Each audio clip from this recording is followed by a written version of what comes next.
As President Donald Trump and First Lady Melania Trump's 12-day diplomatic trip of Asia is nearing its end, the First Lady decided to spend some time without the president and go her own way. As President Trump went on ahead, FLOTUS spent a few days in China alone, where she went to the Great Wall and paid a visit to the Beijing Zoo. And the photos of Melania Trump with a panda are seriously the best thing we've seen out of this Asia trip thus far. President Trump and the First Lady left for their tour of Asia just after Halloween on November 3, making this the longest tour of the continent by a sitting American president since George H.W. Bush in 1991. The Trumps first stopped off in Hawaii before making their way to Asia, where they were scheduled to visit 5 countries, starting with Japan, and then continuing on to South Korea, China, Vietnam, and the Philippines. But while the president continued on his journey to APEC summit in Da Nang, Vietnam on November 11, Melania Trump flew solo in China for a few days, where she made one very notable stop. At the Beijing Zoo, Trump met Gugu the panda, the zoo's official goodwill ambassador. And the photos of the meeting that the First Lady posted to Twitter could not be more adorable. Melania posted the snaps of her feeding Gugu through a cage. The panda sadly mauled 3 people before are super cute, and it's the happiest we've seen her maybe ever. I mean, who wouldn't be excited to feed a panda, right? The photo op is one of the most relatable moments we've seen from the First Lady, who's sometimes been criticized for being out of touch. This autumn, FLOTUS took heat for her ensemble choices, namely a pair of stiletto heels, when visiting Houston and Puerto Rico during recovery efforts following 2 devastating hurricanes. And on the Asia trip, she hasn't benefited from revelations that her wardrobe on the 12-day trip could pay for a year at the average American college. So the First Lady definitely needed this moment to shine. Trump was also adorably greeted by Chinese schoolchildren, who waved Chinese and American flags while they sang to her upon her arrival.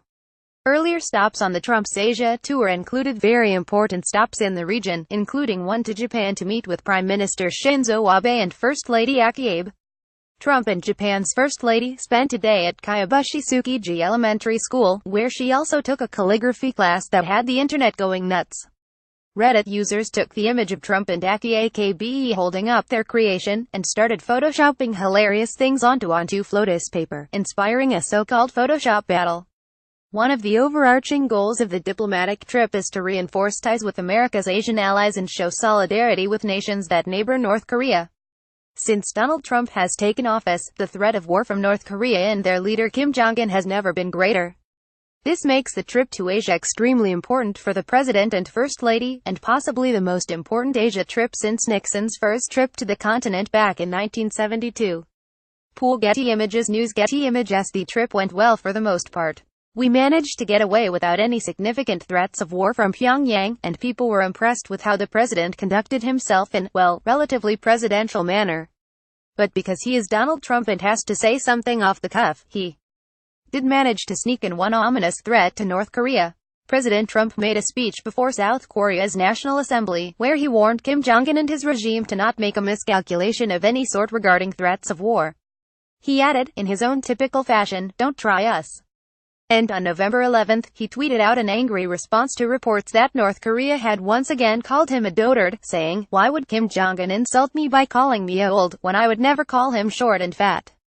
Why would Kim Jong-un insult me by calling me old, when I would never call him short and fat? Oh well, I try so hard to be his friend and maybe someday that will happen." Donald J. Trump at Real Donald Trump, November 12, 2017. But despite the comments, the trip was overall a success for the President and First Lady, and overall, a win for the President is a win for all of us. And seeing as there seem to be so few wins this far in Trump's administration, it's definitely refreshing to see the President and First Lady getting some positive press, especially if pandas are involved.